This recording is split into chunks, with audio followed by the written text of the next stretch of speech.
तो George Soros बोलते हैं कि भाई आप जीवन भर ना इस चीज पर काम करते हैं कि आपकी एक्यूरेसी बढ़ जाए, वो इंपॉर्टेंट नहीं है कभी भी। इंपॉर्टेंट ये है कि अगर आपके 50% ट्रेड जो है ना वो प्रॉफिट में कटे और 50% ट्रेड आपके लॉस में कटे, तो 50% की एक्यूरेसी भी आपको बहुत बड़ी प्रॉफिटेबिलिटी दे सकती है। अब सवाल ये उठता है कि आपने जो 50 ट्रेड प्रॉफिटेबल किए उसमें कमाया कितना, और जो लॉस में कटे आपके उसमें गवाया कितना। तो इसका जवाब कुछ इस तरह से लेते हैं कि प्रॉफिट किया मैंने 100 रुपए का और लॉस किया मैंने 50 रुपए का, तो 50% की एक्यूरेसी पर 50 रुपए का मुझे नेट प्रॉफिट हो गया ना। तो आप सोचिए कहां आप उसमें पड़े हुए हैं, शंका में, कि भाई आपको एक्यूरेसी जिताएगी मार्केट में, नहीं, आपको रिस्क रिवॉर्ड रेशो जिताएगा मार्केट में।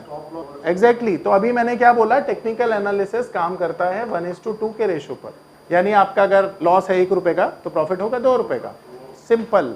Investment in securities are subject to market risk. Please carry out your due diligence and read all the related documents carefully before investing. Channel को सब्सक्राइब करना ना भूलें और हमारे ताज़ा वीडियो सबसे पहले देखने के लिए बेल आइकन को दबाएं।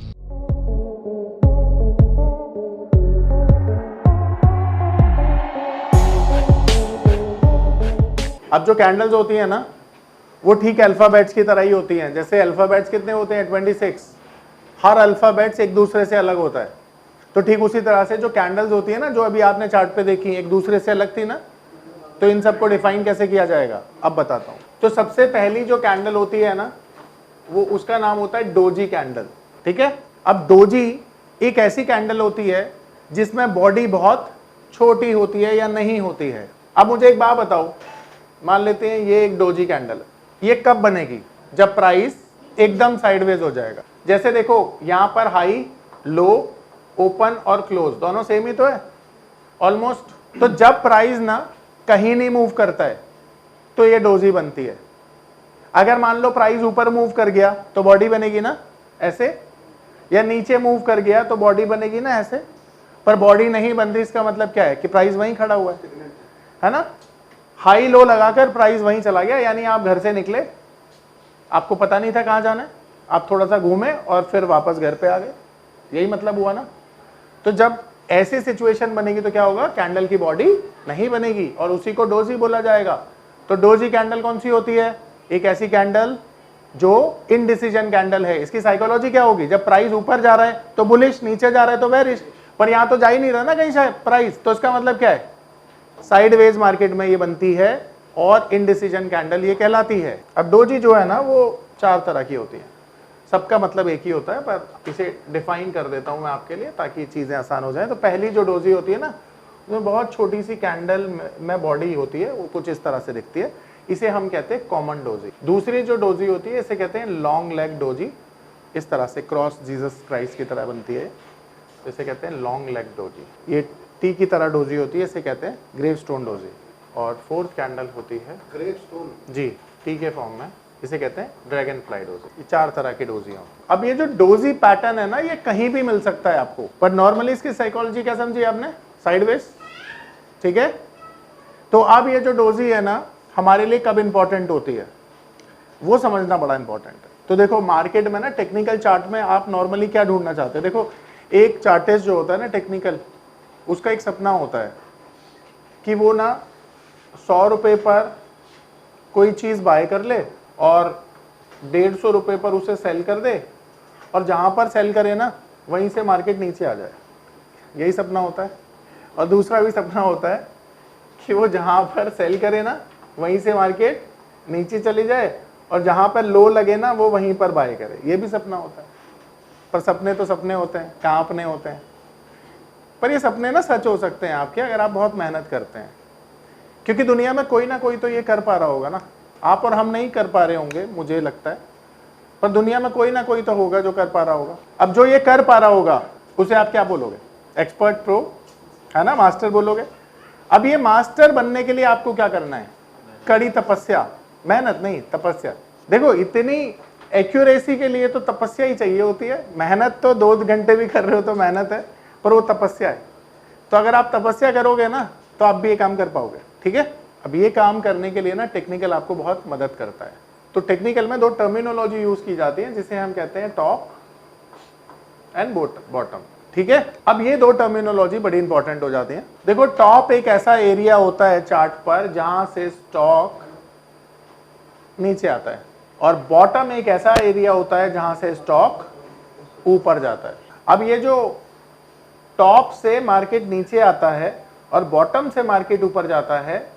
नमस्कार दोस्तों, क्या आप स्टॉक मार्केट में शुरुआत करने का सोच रहे हैं और क्या आपको यह समझ में नहीं आ रहा है कि आपकी शुरुआत कहां से होनी चाहिए? तो मैं आपको एक ऐसा कोर्स सजेस्ट करने जा रहा हूं जो आपकी लाइफ चेंज कर सकता है, और मैं बात कर रहा हूं NIFM का advance level of smart investor course की, जो आपकी लाइफ चेंज कर सकता है। जी हां, आपने सही सुना, NIFM आपके लिए लेके आया है एक ऐसा शानदार कोर्स जो आपको बताएगा कि किस तरह से आप स्टॉक मार्केट में सक्सेसफुली पैसा कमा सकते हैं। और ये कोर्स है advance level of smart investor. Advance level of smart investor course आपको हर छोटी से छोटी और बड़ी से बड़ी मार्केट की बारीकियों के बारे में जानकारी देता है, और ये सभी जानकारियां आपको इस मार्केट में पैसा कमाने में बहुत ज्यादा मददगार साबित होती हैं। तो इस कोर्स को करने के बाद आप मार्केट में सक्सेसफुल ट्रेडर और सक्सेसफुल इन्वेस्टर बन सकते हैं। यही सबसे बड़ा एक काम होता है टेक्निकल एनालिस्ट का, कि बॉटम को कैसे प्रिडिक्ट करे और टॉप को कैसे प्रिडिक्ट करे। इसी में टेक्निकल आपको सबसे ज्यादा मदद करता है। तो टॉप क्या होता है? एक ऐसा एरिया जहां से स्टॉक नीचे आता है, और बॉटम एक ऐसा एरिया होता है जहां से स्टॉक ऊपर आता है। अब सवाल ये है कि बॉटम और टॉप को कैसे आइडेंटिफाई किया जाता है। तो इसके लिए हम टेक्निकल कैंडल्स की मदद लेते हैं, ठीक है। अब इसका एक फॉर्मूला मैं आपको बताता हूं। मान लेते हैं एक शेयर है 100 रुपीज का, और यहां से ये ऊपर जाता है, तो क्या आप बोल सकते हैं कि ये 110 से रिवर्स करेगा, 120 से रिवर्स करेगा, 130 से रिवर्स करेगा? रिवर्स का मतलब है नीचे आएगा।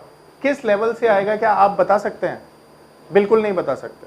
पर यहां पर अगर मैं आपकी मदद करूं और मैं बोलूं कि यहां पर अगर कुछ मुझे ऐसा बेरिश फॉर्मेशन मिल जाए तो शायद आप बता पाएंगे। अच्छा, आप ये बता सकते हैं ये क्या है? ये मैंने क्या लिखा है? ये लिखा है ना, और ये क्या लिखा है, और ये क्या लिखा है ना? बचपन में पढ़ा है ना हमने। अब ठीक उसी तरह से कैंडल्स आपके लिए नहीं है। आपको नहीं पता कि कौन सी कैंडल का मतलब क्या होता है, पर जब आपको कैंडल पता चलती हैं कि ये बेरिश कैंडल है, ये बुलिश कैंडल है, और बुलिश कैंडल बॉटम पर मिलती हैं, बेरिश कैंडल टॉप पर मिलती हैं, तो मार्केट में जब एक तेजी के बाद, बहुत तेजी के बाद एक बेरिश कैंडल बनती है, तो उसका साइन क्या होता है कि मार्केट रिवर्स होकर नीचे आ सकता है। एंड बहुत सारी करेक्शन के बाद जब बॉटम पर कोई बुलिश फॉर्मेशन मिलती है, तो वहां से आप अंदाजा लगा सकते हैं कि मार्केट ऊपर जा सकती है। इसी तरह से टॉप और बॉटम आइडेंटिफाई भी किए जाते होंगे, ठीक है। तो टेक्निकल कैंडल की मदद से हम क्या करते हैं? टॉप और बॉटम को प्रिडिक्ट करते हैं, और कैंडल्स की मदद नहीं बल्कि और बहुत सारी चीजों की मदद लेते हैं, कंफर्मेशन करते हैं। फिर उसके बाद हम बोल सकते हैं कि मार्केट नीचे जा सकती है या ऊपर जा सकती है। अब टॉप और बॉटम समझ में आया? इसके लिए मैं एक फॉर्मूला दे रहा हूं आपको। देखो, मान लेते हैं कि ये बॉटम है और यहां से ये स्टॉक ऊपर जा रहा है और 120 का प्राइस हो चुका है। 100 रुपए से लेकर 120 के बीच में ना जो कैंडल का फॉर्मेशन हुआ है ना, वो हुआ है, मान लेते हैं 15 to 20 कैंडल्स। कितनी कैंडल्स हैं?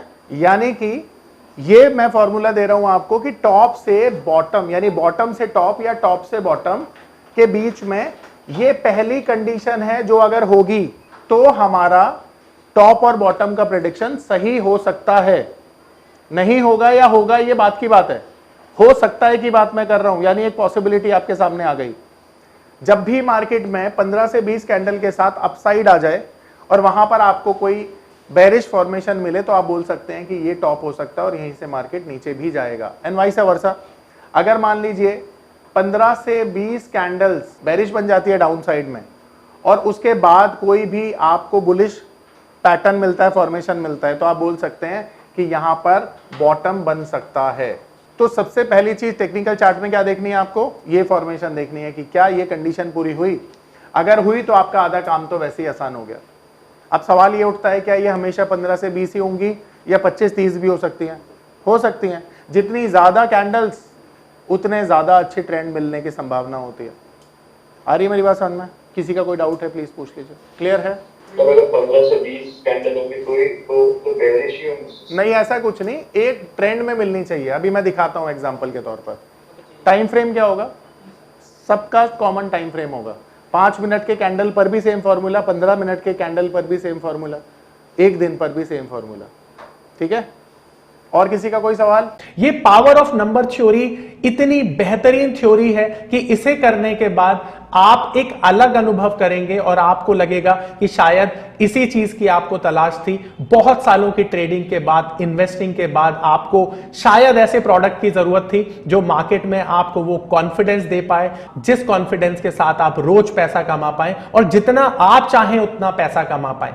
तो हमारी ये जो पावर ऑफ नंबर थ्योरी है ये आपको आपकी सभी इच्छाओं को पूरा करने के लिए है। और आप देखेंगे कि इस थ्योरी को करने के बाद जो आपका कॉन्फिडेंस है, आपकी जो एक्यूरेसी है, आपकी जो क्षमताएं हैं मार्केट से पैसा कमाने की, वो बहुत ज्यादा बढ़ जाएंगी। और आप देखेंगे कि जो आपने आज से पहले अनुभव नहीं किया था अपनी ट्रेडिंग के दौरान या इन्वेस्टमेंट के दौरान, आप इतना बेहतर अनुभव करेंगे इस कोर्स को करने के बाद। तो अब जो कैंडल्स होती हैं, जैसे मैंने आपको बताया, हम डोजी कैंडल के बारे में पढ़ रहे थे, तो ये अगर बुलिश डोजी बनेगी तो कहां पर बनेगी, और अगर बेरिश डोजी बनेगी तो कहां पर बनेगी?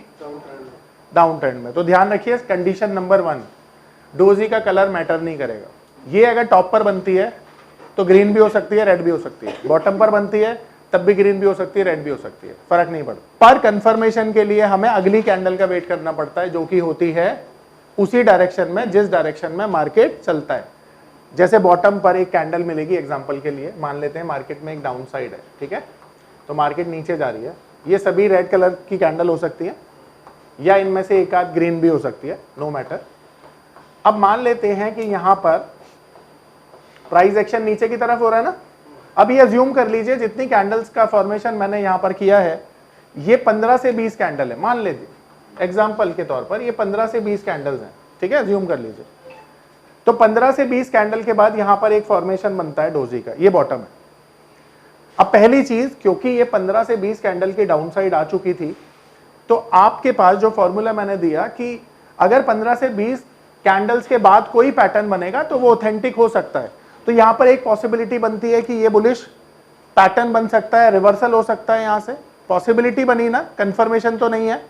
कंफर्मेशन के लिए क्या करना पड़ेगा? वेट करना पड़ेगा। अब अगर ये बुलिश डोजी होगी ना तो नेक्स्ट वाली कैंडल पर कंफर्मेशन आएगी और नेक्स्ट वाली कैंडल का जो कलर होगा ना वो क्या होगा? ग्रीन होगा। ये ग्रीन कलर की कैंडल फॉर्म हो जाएगी। और पता है कहां पर होगी? इस कैंडल के हाई के ऊपर। यानी जैसे ही ये हाई ब्रेक होगा यहां पर क्या ट्रिगर होगा? तो आप यहां पर क्या करेंगे? जैसे हाई ब्रेक होगा बाय करेंगे। पर अगर अब बात करते हैं कि क्या यहां से सच में ये ऊपर चला जाएगा या नीचे भी जा सकता है? पॉसिबिलिटी तो है, पर ये जो टेक्निकल एनालिसिस है ना, ये पॉसिबिलिटी का गेम है। अपनी पॉसिबिलिटी आपने बढ़ानी है, रिस्क रिवॉर्ड रेशो को बढ़ाना है, स्टॉप लॉस लेकर काम करना है। तो आपने अपनी पॉसिबिलिटी कैसे हाई करनी है? डिसिप्लिन को फॉलो करके। और डिसिप्लिन का मतलब होता है स्टॉप लॉस, ठीक है। अब सोचिए कि अगर ये ट्रेड फेल हुआ तो क्या होगा? आपके पास स्टॉप लॉस होना चाहिए, तो ये आपका स्टॉप लॉस होगा, यानी डोजी के लो के नीचे का। अब सवाल है कि स्टॉप लॉस तो आपको पता चल गया, टारगेट क्या होगा? देखिए टेक्निकल आपको सजेस्ट करता है कि जो भी आपका स्टॉप लॉस होना उससे डबल आप टारगेट लेंगे, यानी 1:2। तो ये हमारा रिस्क रिवॉर्ड रेशो होता है 1:2, ठीक है। तो रिस्क रिवॉर्ड हम क्या फॉलो करते हैं? 1:2। अब इसे एक एग्जांपल से समझते हैं। मान लेते हैं कि ये डोजी बनी और डोजी के बाद कंफर्मेशन आया कैंडल का, और यहां पर ब्रेकआउट के बाद आपने बाय किया। अब स्टॉप लॉस आपका डिफाइन है जो है डोजी के लो पॉइंट के नीचे का। अब इसे प्राइस एक्शन में मैं समझाता हूं। 100 रुपए का हमारा स्टॉप लॉस है मान लेते हैं, और जो आपने पोजीशन बनाई वो बनाई 102 रुपए पे, ठीक है। तो आपने बाय कितने पे किया और आपका स्टॉप लॉस क्या था? तो टेक्निकली आपका स्टॉप लॉस कितने का है? तो आपका टारगेट कितने का होगा? वेरी गुड, 4 रुपए का होगा ना। तो इस केस में आपका टारगेट क्या बना, आपने जहां से बाय किया 102 प्लस 4 कर दीजिए, तो आपका टारगेट क्या बना 106 रुपए, ये आपका बना टारगेट। तो अब यहां पर सवाल ये उठता है कि आप रिस्क रिवॉर्ड फॉलो करेंगे ना तो आप कामयाब हो जाएंगे। अब यहां पर मैं आपको एक बहुत अच्छी स्टेटमेंट देता हूं। देखिए नॉर्मली ना लोग क्या सोच के काम करते हैं मार्केट में कि आप की जो एक्यूरेसी है वो 90% हो जाए। आप सभी लोग ना इस थॉट प्रोसेस से मार्केट में आए हैं और आप ये सोचते हैं कि 90% मेरे ट्रेड ना सफल हो जाएं। सबका यही थॉट प्रोसेस होगा ना, दूसरा कुछ नहीं होगा। पर क्या आप जानते हैं कि 90% बहुत बड़ा परसेंटेज होता है एक्यूरेसी का, आप समझिए। तो आपने जॉर्ज सोरस साहब का नाम सुना है? तो जॉर्ज सोरस बोलते हैं कि भाई आप जीवन भर ना इस चीज पर काम करते हैं कि आपकी एक्यूरेसी बढ़ जाए, वो इंपॉर्टेंट नहीं है कभी भी। इंपॉर्टेंट ये है कि अगर आपके 50% ट्रेड जो है ना वो प्रॉफिट में कटे और 50% ट्रेड आपके लॉस में कटे, तो 50% की एक्यूरेसी भी आपको बहुत बड़ी प्रॉफिटेबिलिटी दे सकती है। अब सवाल ये उठता है कि आपने जो 50 ट्रेड प्रॉफिटेबल किए उसमें कमाया कितना और जो लॉस में कटे आपके उसमें गवाया कितना। तो इसका जवाब कुछ इस तरह से लेते हैं कि प्रॉफिट किया मैंने 100 रुपए का और लॉस किया मैंने 50 रुपए का, तो 50% की एक्यूरेसी पर 50 रुपए का मुझे नेट प्रॉफिट हो गया ना। तो आप सोचिए कहां आप उसमें पड़े हुए हैं शंका में कि भाई आपको एक्यूरेसी जिताएगी मार्केट में, नहीं, आपको रिस्क रिवॉर्ड रेशो जिताएगा मार्केट में। एग्जैक्टली तो अभी मैंने क्या बोला, टेक्निकल एनालिसिस काम करता है 1:2 के रेशो पर। यानी आपका अगर लॉस है 1 रुपए का तो प्रॉफिट होगा 2 रुपए का। सिंपल जी, बिल्कुल। आप देख रहे हैं कितना सिंपल है ना। कॉम्प्लिकेट कर रखा है लोगों ने कि एक्यूरेसी बढ़ानी है, मत बढ़ाओ भाई, आप प्रोसेस को फॉलो करो। तो अब मैंने यहां पर आपको बताया कि बुलिश डोजी किस तरह से होती है, तो ये एग्जांपल था बुलिश डोजी का। अब मैं बेरिश डोजी बता रहा हूं। तो बेरिश डोजी के लिए क्या होगा, मार्केट में अप ट्रेंड होगा और ये जो अप ट्रेंड होगा ये अज्यूम कर लीजिए कि मार्केट में ये अप ट्रेंड है और इस अप ट्रेंड में 15 से 20 कैंडल की अपसाइड ऑलरेडी आ चुकी है एंड फाइनली आपको ये जो टॉप है यहां पर एक कैंडल मिलती है जिसका नाम है डोजी। अब ये डोजी कोई भी हो सकती थी, एग्जांपल के लिए मैंने लिख दिया। अब सवाल ये उठता है कि ये डोजी ही होगी, बेरिश ही होगी, इसके लिए हमें वेट करना पड़ेगा अगली कैंडल का। तो अभी टॉप पर आपको कैसी कैंडल मिलेगी, बेरिश। तो बेरिश कैंडल का कंफर्मेशन किससे आएगा, बेरिश कैंडल से। तो यहां पर अगली कैंडल का कलर मैटर करेगा जो कि होगा रेड। तो टॉप पर आपको डोजी मिली, उसके लिए 15 से 20 कैंडल की अपसाइड जरूरी थी और जैसे ही ये कैंडल आपको मिली आप कंफर्मेशन के साथ क्या करेंगे, यानी कि डोजी का लो ब्रेक होते ही आपको सेल करना चाहिए और आपका स्टॉप लॉस होगा डोजी के हाई के ऊपर का। अगेन जो भी आपका डिफरेंस होगा 1:2 का टारगेट फॉलो करिएगा, ठीक है। अब यहां पर बहुत सारे जो स्टूडेंट्स हैं उनकी ये सोच हो सकती है कि जब हमने सेल किया ना तो बहुत बड़ा टारगेट हमें मिल सकता था पर हम लेकर छोटा टारगेट निकल गए। कई बार ये ऐसा आपके साथ भी हो सकता है। तो इसके लिए ना आपका एक्सपीरियंस आपको जिताएगा, आपका रिस्क रिवॉर्ड रेशो आपको जिताएगा, आपका जो मैनेजमेंट है मनी मैनेजमेंट वो आपको जिताएगा। और इसके लिए मैं एक तरीका बता सकता हूं आपको कि जैसे मान लीजिए आपने 100 शेयर्स खरीदे एग्जांपल के तौर पर, तो 100 शेयर्स में मान लेते 100 रुपए पर आपने शेयर खरीदे और शेयर का प्राइस चला गया 130 रुपए, तो आप कितने लोग होंगे जो 130 तक उसे होल्ड करेंगे, मे बी शायद ना हो, 1-8% हो। तो सबको वो 130 का प्रॉफिट मिले उसके लिए क्या करना चाहिए कि हमको 100 शेयर्स को एक बार में नहीं बेचना चाहिए। लेट्स से आपने 100 रुपए पे खरीदा, 110 हो गया, 110 पर 50 शेयर निकाल दीजिए, 115 हो गया फिर 25 शेयर निकाल दीजिए, होल्ड करिए जब तक वो दोबारा ट्रेंड रिवर्स नहीं हो जाता और फिर राइड करिए उस प्रॉफिट को। तो इस तरह से आप अपना जो प्रॉफिट है उसे मैक्सिमाइज कर सकते हैं, ठीक है। और ये सबके लिए अलग अलग तरीके से काम करता है क्योंकि हर बंदे का माइंडसेट, प्रॉफिट लेने का तरीका, काम करने का तरीका अलग होता है, ठीक है। तो ये बेरिश डोजी समझ में आई। अब यहां पर किसी का कोई डाउट तो नहीं है। अब एक चीज हो सकती है कि मान लीजिए ये बेरिश डोजी है और ये डेली चार्ट है। अब डेली चार्ट पर ना दो कंडीशन होती हैं। मान लेते हैं एक तो रनिंग मार्केट में इसका लो ब्रेक हुआ, जैसे एग्जांपल है ये वाला रनिंग मार्केट है ये, पर मान लीजिए दूसरे केस में मार्केट में गैप डाउन हो गया, ये गैप बन गया और ये रेड कैंडल ही है, तो इसकी जो कंफर्मेशन है वो गैप के साथ भी आ सकती है, ध्यान रखिएगा। यानी जब भी कंफर्मेशन आती है गैप के साथ भी आ सकती है, जरूरी नहीं है कि वो इस तरह से रनिंग मार्केट में ही आए, दोनों तरह से ही कंफर्मेशन को कंफर्मेशन माना जाता है। मेरी बात समझ में आ रही है? परफेक्ट। अब मैं दिखा देता हूं आपको सर गैप डाउन क्यों आता है? गैप डाउन क्यों होता है, बड़ा अच्छा सवाल है। देखो मान लेते हैं 10 रुपए पर ना एक शेयर ट्रेड हुआ, 11 पर एक शेयर ट्रेड हुआ, पर 12, 13, 14 पर हुआ नहीं, सीधा 15 रुपए पर ट्रेड हुआ, तो क्या होगा? ये गैप बन गया ना 12, 13, 14 रुपए के बीच में, तो गैप इसलिए बनते हैं। आया समझ में? मतलब कोई सेलर कोई बाय नहीं कर रहा 12, 13 रुपए? नहीं, ऐसे समझो ना, फोमो समझते हो? मान लो अगर मैं तुम्हें बोलूं कि एक फ्लैट खरीद लो, इसके प्राइस अगले महीने 10 करोड़ रुपए बढ़ने वाले हैं, ठीक है? तो उसकी मार्केट प्राइस है मान लो 4 करोड़ रुपए। अब 4 करोड़ से पहले 5 करोड़ होगा या सीधा 10 करोड़ हो जाएगा? पर मार्केट में अगर फोमो क्रिएट हो गया ना, तो हो सकता है 6, 7, 8 का नंबर ही ना आए, सीधे 10 करोड़ ही बन जाए, जैसे कमेलियाज में हुआ। तो फिर वो ट्रेड ही नहीं हुआ ना वो प्राइस, तो जब ट्रेड ही नहीं हुआ तो ये गैप बन गया ना, जिसे कहते हैं प्राइस गैप इतना हो गया, पिछले महीने डीलर के पास गए।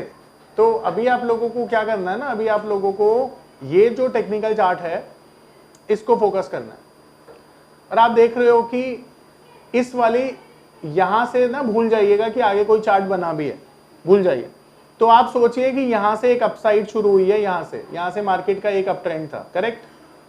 और ये अप ट्रेंड है। अब देख रहे हैं ये डोजी बन रही है ना, तो इन डोजी को ना हम कंसिडर नहीं कर रहे बीच में, पता है क्यों?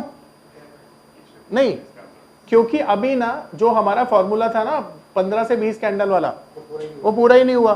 तो हमारे लिए जो रास्ते में कैंडल्स बन रही हैं डोजी, ये इनवैलिड हो गई, इनका कोई मतलब नहीं है। इनका मतलब कब होगा? जब 15 से 20 कैंडल बन जाएंगी। तो अब यहां पर एक बारी आप फोकस करिए, आप यहां पे, तो यहां पर आपने देखा कि 15 से 20 कैंडल तो बन चुकी थी, है ना? अब 15 से 20 तो यहां पर भी बनी थी, पर अब इस कैंडल ने आप देखेंगे कि इसके लो को ब्रेक नहीं किया था, यानी कंफर्मेशन नहीं आई थी इस कैंडल पे, करेक्ट है ना?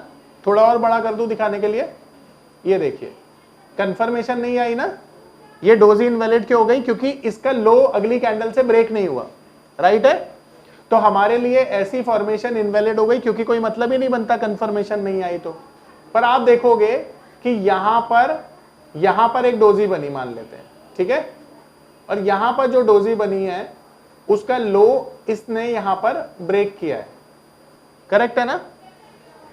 तो इसके बाद मार्केट अच्छा खासा नीचे चला गया और टारगेट भी आ गया। फिर उसके बाद आप देखेंगे कि यहां पर फिर से आपको डोजी मिली है दो। जो ग्रीन वाली कैंडल है इसको भी आप डोजी बोलोगे, क्योंकि बहुत छोटी सी बॉडी है इसमें, ठीक है? और ये जो रेड वाली कैंडल है इसको भी डोजी बोलोगे, इसको भी डोजी बोलोगे, इसको भी बहुत सारी डोजी आपको नजर आ रही है, इसको भी डोजी बोलोगे। अब ये जो डोजीज हैं, यहां पर ये जो टॉप पर ग्रीन कलर की डोजी मिली है, क्या इसका लो नेक्स्ट कैंडल ने ब्रेक किया है? तो जवाब है नहीं किया ना। तो जब ब्रेक नहीं किया इसका लो, तो हमारे लिए ये ग्रीन वाली कैंडल भी इनवैलिड हो गई। पर ये जो रेड वाली कैंडल थी, इसका कंफर्मेशन गैप डाउन के साथ आया है, जो अभी मैंने कुछ देर पहले आपको पढ़ाया। नहीं, आप फिर इसको पूरा यहां से ही कंसीडर करेंगे ना सर, जब तक कोई पैटर्न नहीं मिल रहा। उस तरह से तो 50 कैंडल हो गई। तो फिर इसके बाद क्या हुआ? इसके बाद गैप डाउन मार्केट हुआ और आप देख सकते हैं एक बड़ी गिरावट आ गई, ठीक है ना?